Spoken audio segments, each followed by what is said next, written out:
तो एक मुद्दा जो उनको लग रहा था कि बहुत प्रभावी मुद्दा है और वो मानते हैं कि 2024 में उसका फायदा हुआ, वो मुद्दा प्रधानमंत्री नरेंद्र मोदी और उनकी सरकार ने छीन लिया कांग्रेस पार्टी से। लेकिन यहीं पर रुके नहीं, आगे बढ़ गए।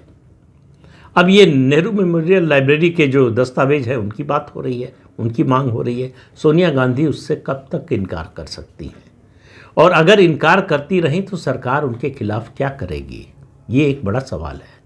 और जो रवैया है सरकार का, मुझे लगता है सरकार चुपचाप नहीं बैठेगी, सरकार कोई न कोई कार्रवाई करेगी।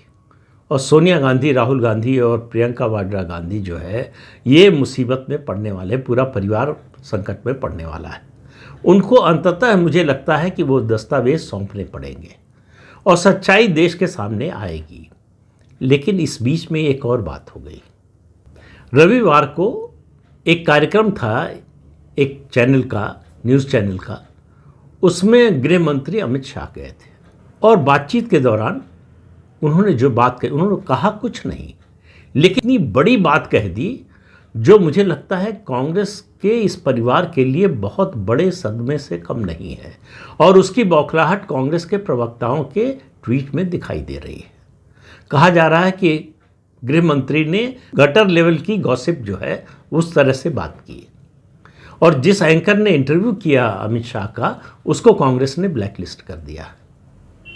तो उस कार्यक्रम में दो बातें कही गई थी। एक एंकर की ओर से कहा गया था कि भाई हम तो 20 साल से बुला रहे हैं राहुल गांधी को, वो कार्यक्रम में आते नहीं, आपकी तरह आएँ, आपकी तरह इसी तरह से सवालों के जवाब दें, सब लोग जाने, सब सवाल पूछ सकते हैं। तो बहुत से लोगों को गलतफहमी है कि इसकी वजह से हुआ, इसकी वजह से नहीं हुआ।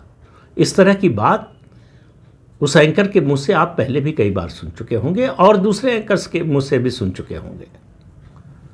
राहुल गांधी से प्रेस कॉन्फ्रेंस में जो उनकी पार्टी आयोजित करती है वो सब कुछ तय रहता है।